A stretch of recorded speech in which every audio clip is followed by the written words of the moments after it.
a scale of 1 to 10, this is about a 9. It's about as intense as it gets in this, right into close to San Francisco, Oakland, San Jose, Berkeley, Albany. It's all really tight in here. It's all hugely populated.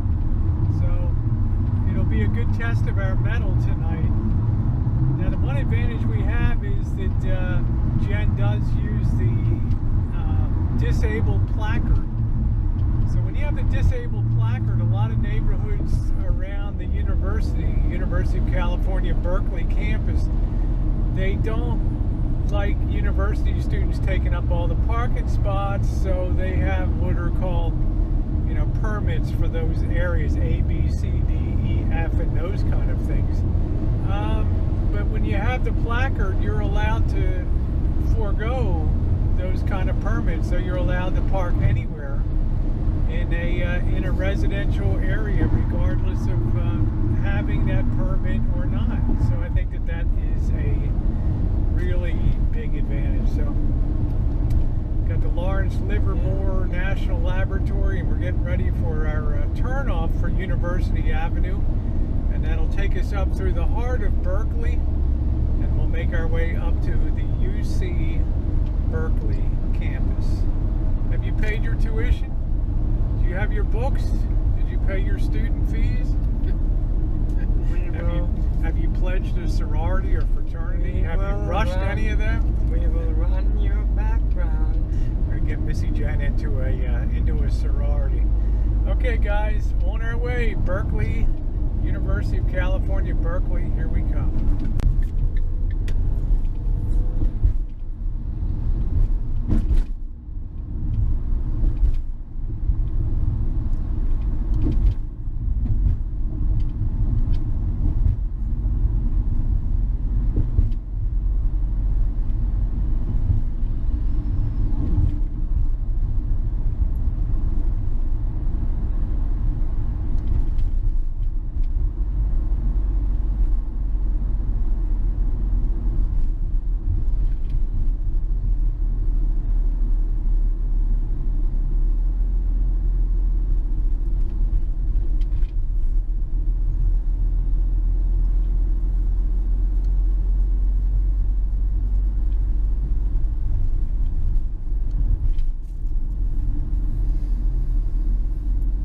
As we're coming through Berkeley here and we're driving up towards the university straight ahead, you're going to see probably the widest array of shops and cuisines, Middle Eastern, European, Asian, subcontinent, India, Australian, New Zealand. You're going to find it all here. This is a melting pot. The University of California, Berkeley is considered America's Ivy League, America's public Ivy League, which means that its educational standards, when compared to private universities and even the top ranked ones, Stanford, Harvard, Yale, compares very favorably in terms of achievement, in terms of jobs, in terms of salaries, in terms of scholarship, as we'll find out through the course of the rest of our Big Boys tour.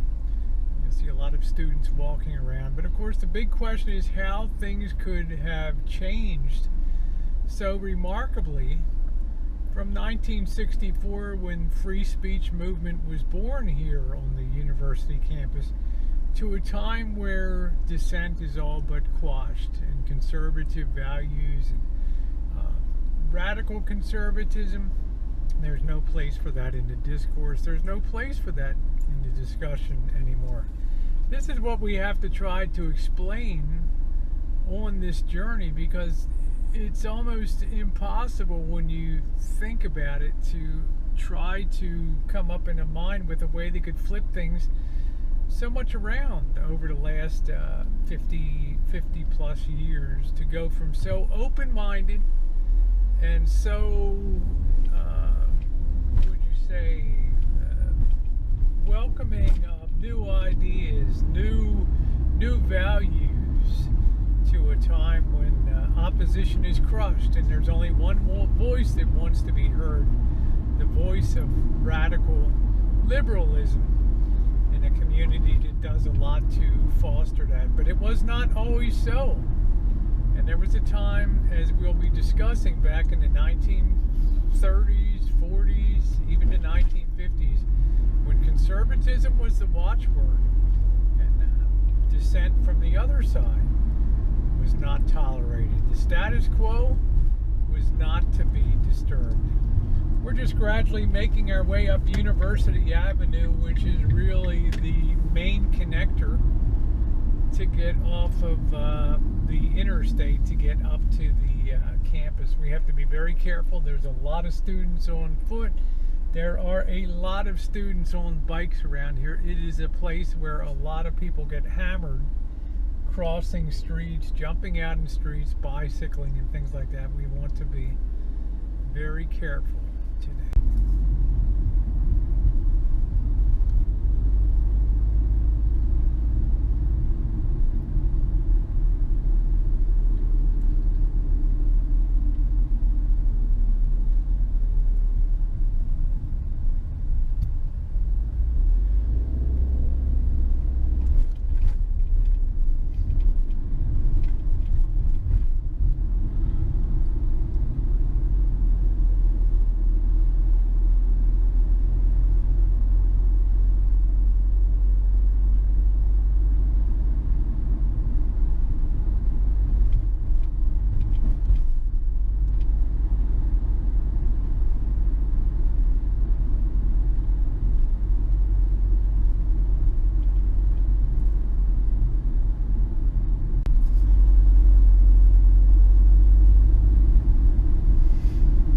Making our way still north, and soon we'll come to the infamous Telegraph Avenue past Martin Luther King Way.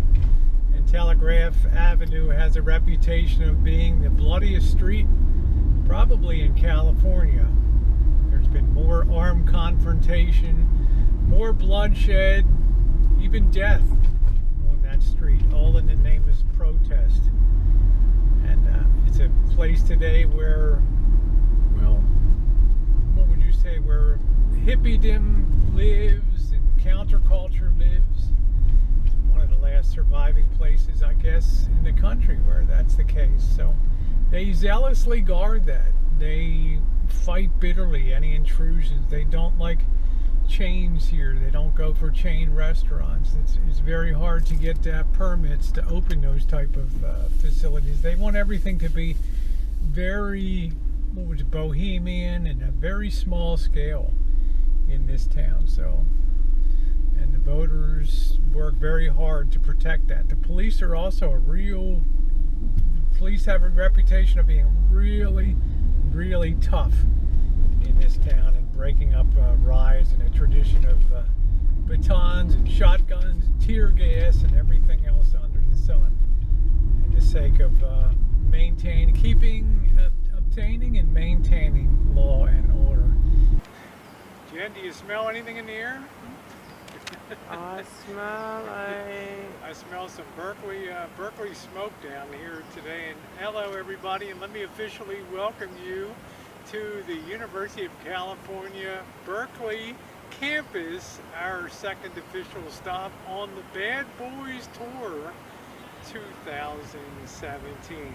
And of all the college campuses in America, I think none are more infamous, yet more famous at the same time for accomplishment in the arts, in the sciences, in sports than University of California, Berkeley.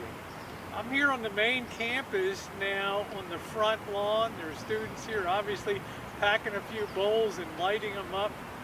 And I'm going to tell you a little bit about the university and some of the good aspects before we delve into some of the history, and specifically how and why this has become such a magnet for protest, attracting such violent groups as Antifa, and clashes with Antifa opposition, Trump supporters, how it all came to pass here on Berkeley. And it's really a story that began way back in the 1950s, as we'll cover now. In other words, a lot of people can tell you what happened this year, tell you what happened last year. that they have a real hard time explaining to you how a university that prided itself on the founding of free speech and the free speech movement in 1964, and we'll find the exact spot where that was born, that free speech movement.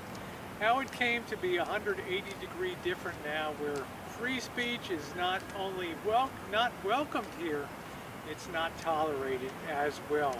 We have to understand how that happened. When we understand how that happened, we understand what are the dynamics that might help it achieve balance. You know, this is a fine university. I was really lucky that both of my daughters were admitted to UC Berkeley. It's a very competitive school to get into, and both of them went on to graduate here and start very good careers. The school is renowned for not just the arts and the sciences. It's got a sports program that is great. In the tradition of the Olympics and American participation in the Olympics, this is number 4 on the list of colleges and universities for earning Olympic medals. I think it has something to the tune of, well, I know in 2016 they picked up 22 medals, of which 13 of them were gold. But through history, they sit in a number 4 position behind Stanford, UCLA, and USC in terms of gold medals. Not bad. In terms of Nobel Prizes, they're also in the number 4 position, but they're ahead of Harvard, they're ahead of Yale, they're ahead of Cambridge. They're number 4.